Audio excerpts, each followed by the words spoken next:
Hi, I'm Hayley Victoria and welcome back to my crime and policing channel.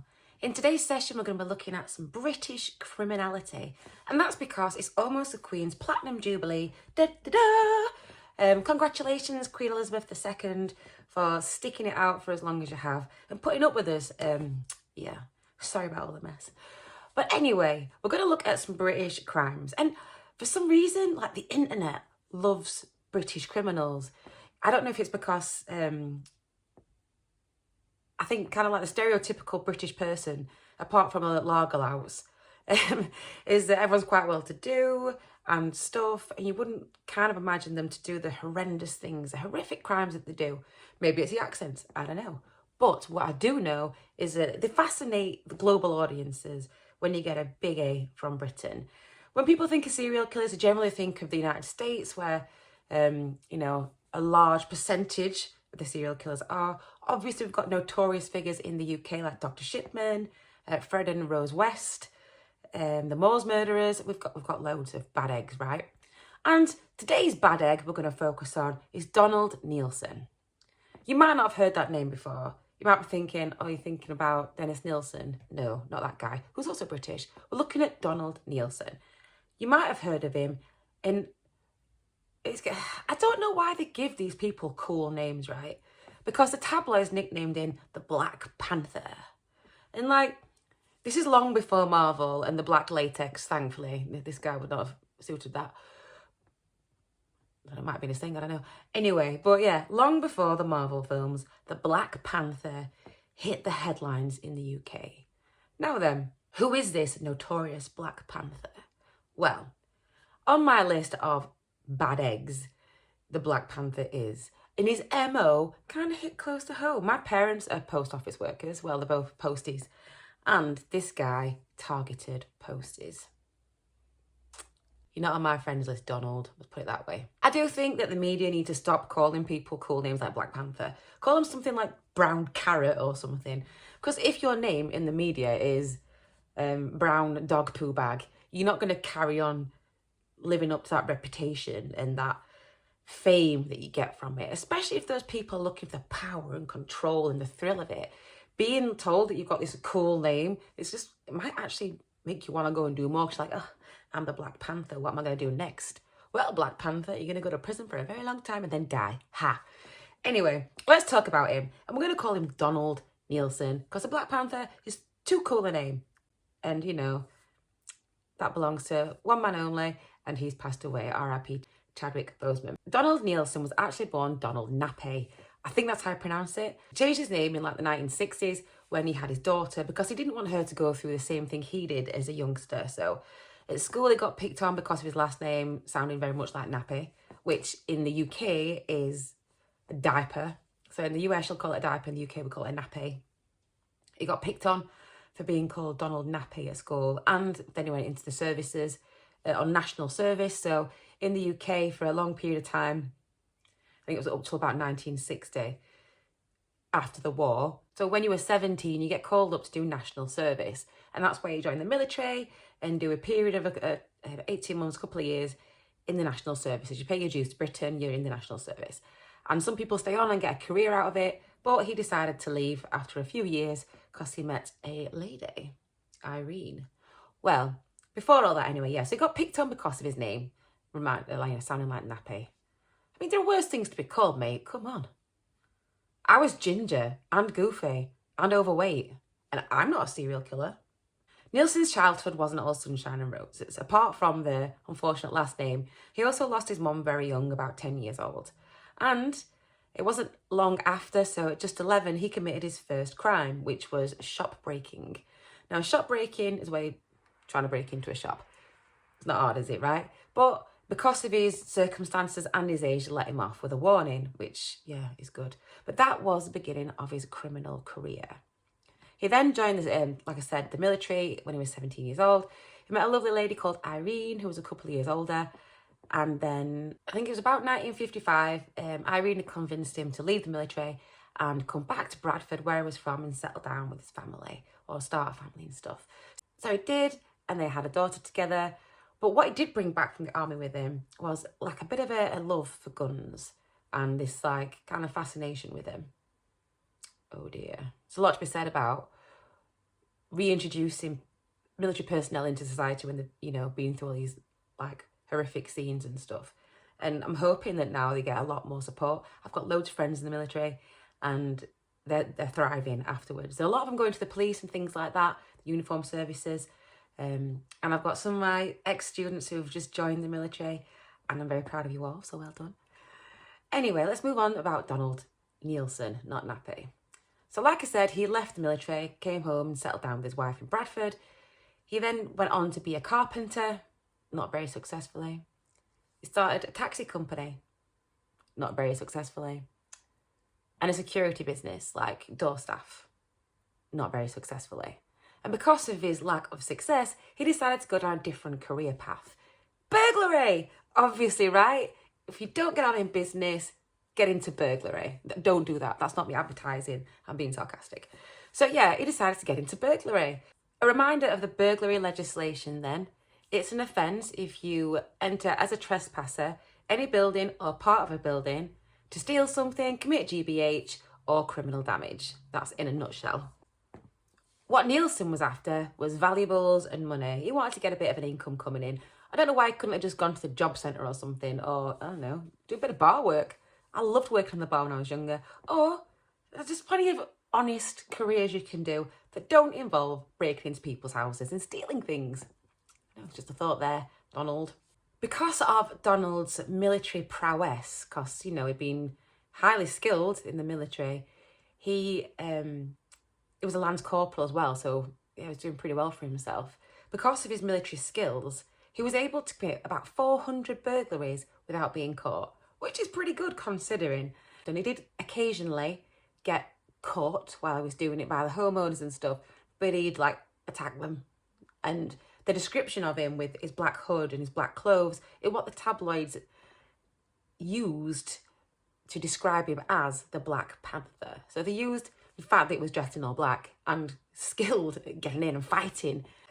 Because he was so skilled in breaking in and taking things and fighting, because of his military skills, that's what earned him the nickname the Black Panther from the tabloids. And also in the 60s and 70s, when he was at his heyday, they didn't have the same advances in technology that we have now in terms of crime scene investigation.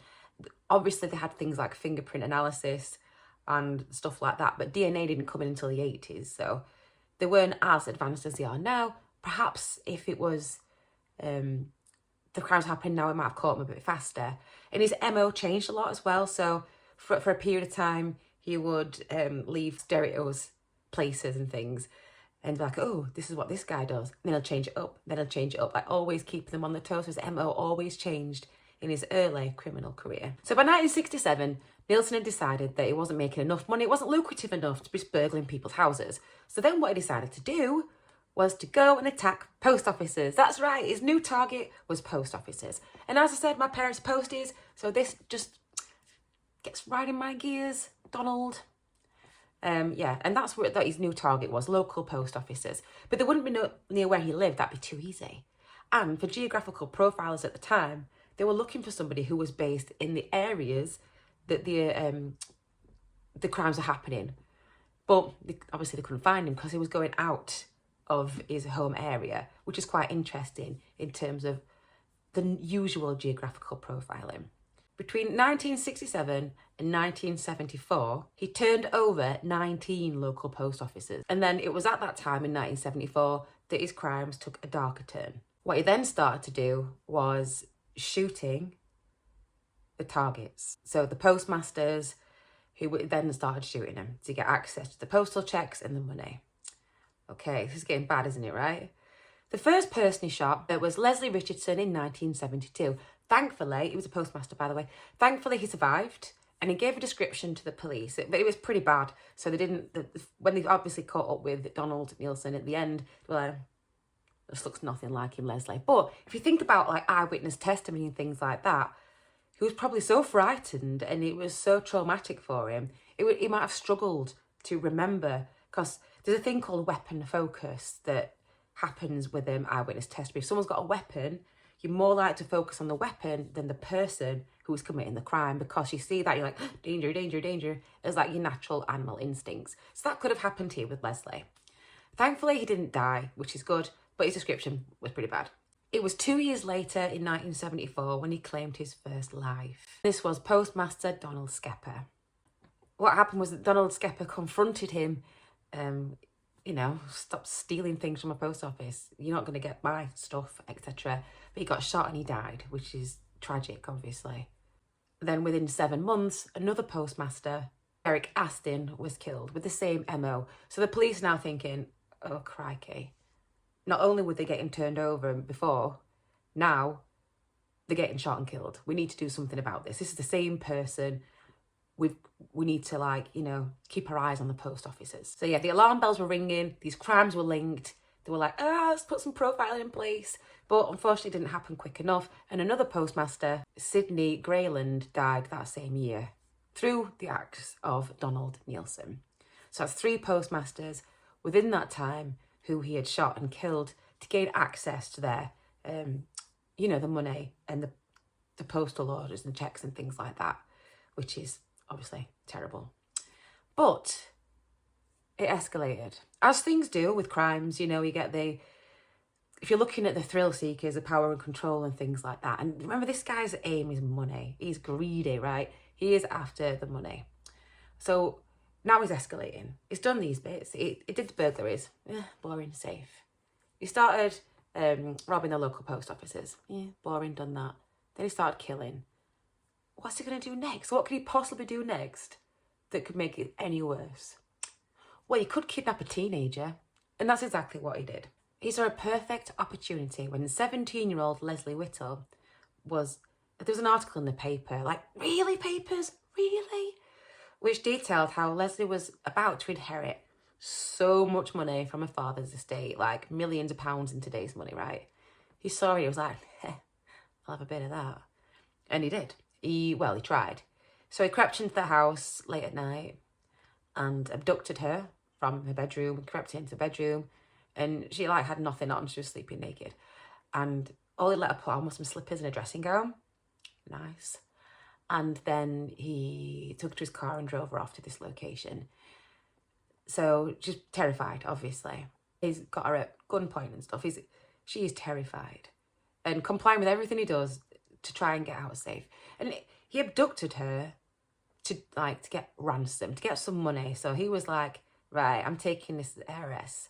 I'm going to get some money out of this. I'm going to stalk the rest of the family to give us the money, and you have your family back safely. He used a thing called a dymo to write this ransom note, which I guess was all the rage in the 70s. And he took her to, like, a series of pipes, so down a manhole, down a series of pipes to a place, like, where she could sit in there so they wouldn't find her. And if she's shouting, people couldn't see where she was coming from. So he planned it all out. He'd even started creating, like, a bit of a kidnap bag just before he did it, with the stuff he's going to need. So this was a very planned and premeditated. Okay, so he's got this girl. She's in the sewers, in this pipe, quite a big pipe. And he'd got some wire and he'd tied it around her neck and, like, bolted it so she couldn't get out and attached it to the top of the manhole thing. What he also did was made a recording of her saying, I'm fine, he's treating me well, please just give him the money and I'll come back safely. And that was what was going to happen, right? So the family had got the ransom note. He was going to go and meet him for the drop-off and the pick-up, but it all went kind of wrong. And there was, like, a signal that was posted when it flashed his light, and the brother was there with the money. And they said, don't tell the police, but obviously he told the police. But we don't know if he knew that they told the police. But what happened on that night is he thought this car was going to be the brother dropping off the, like, money. It was just, like, a couple making out.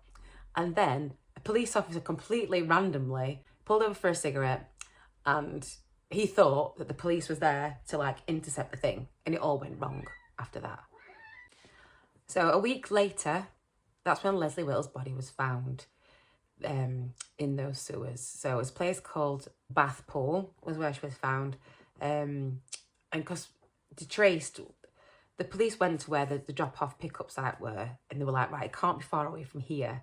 And they did, like, a big search, and they found this, like, wire thing sticking out of the drainage pipe, right? You remember I told you how the wire was connected to Leslie's neck? So when they investigated, they found that she'd been hung. But she didn't die from strangulation or from, like, you know, decapitation sometimes when you die from hanging.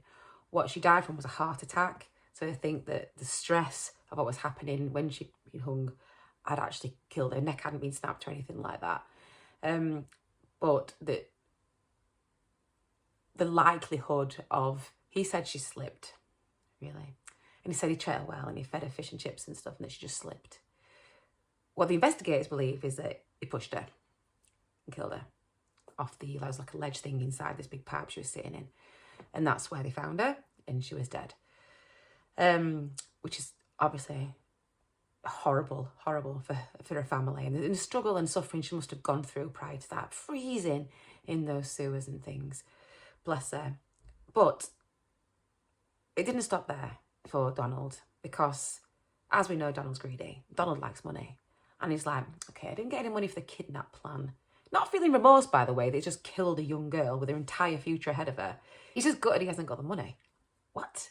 So what he decides to do is go back to the old faithful post office robberies that he likes doing. And as it would happen, he was acting pretty sus around a post office one night. 2 police officers were like, hey, look at him. What's he up to near the post office? He's acting a bit sus. Hey, this might be post office guy. So they went to speak to him, just some routine questions. It's like, are you all right, mate? What are you doing hanging about a post office this time of night or whatever? And before anything else could happen, he whips out a shotgun, points at the police officers, get in the car and drive. So like, whoa, okay. So they get in the police car and they're driving. And the officer that's driving is like, oh, I'm not having this. No way. So he like swerves really quickly, which knocks him off balance, knocks Neilson off balance. And seeing the opportunity, the other police officer then jumps on top of him and tries to disarm him. There's like a massive struggle. The gun goes off. Thankfully, nobody gets shot. Some members of the public, because when he swerved, he crashed his car on purpose outside of Chippy, which is a chip shop.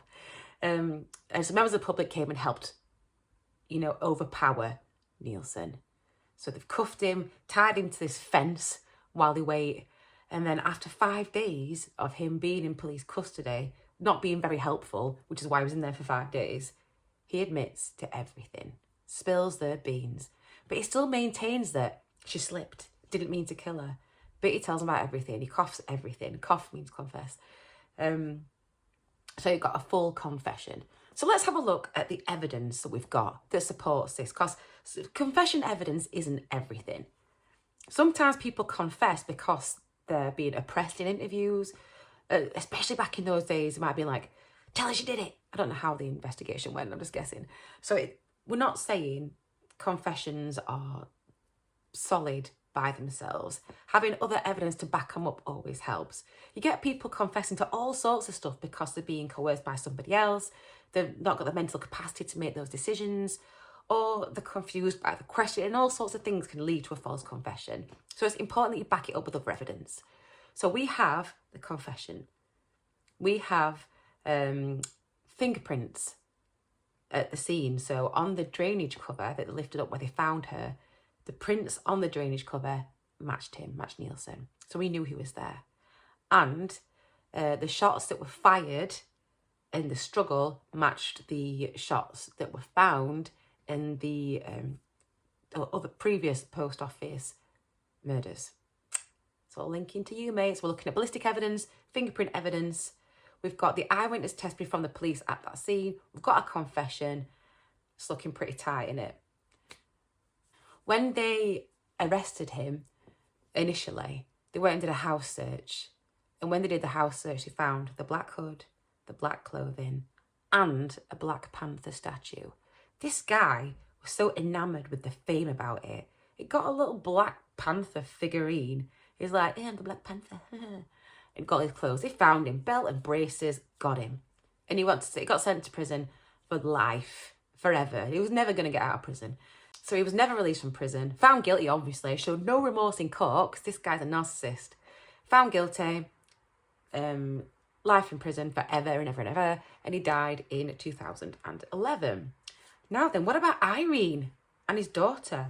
Well, they said that around the time he started doing the murders, he became more and more controlling and scary and horrible to live with. And they just had to kind of comply with stuff because he's really controlling. But they found that his wife had been cashing the checks, the stolen checks that she knew were stolen. So she did get a bit of time in prison, but obviously not as much as he did. She had nothing to do with the murders. And she's been coerced into doing those crimes, where we know now about coercion and control, they didn't know much about in those days, or they certainly didn't apply the same rationales we do now. So, you know, when we're looking at charging standards, we're looking at whether coercion and things like that have been, if that is a mitigating factor to that person that you're investigating. But anyway, so that's Donald Neilson. Called him, well, the media called him the Black Panther. They should have called him something like, I don't know, the post office prick or something like that. And that is Donald Neilson. UK serial killer, targeted post offices, kidnapped and murdered a young girl. All the evidence added up, got him in prison. He stayed there and he died in there. That's it. Thank you for watching. I hope you found it interesting. Please let me know in the comments anything you'd like me to cover next. As always, stay safe, look after each other, and please don't commit any crimes.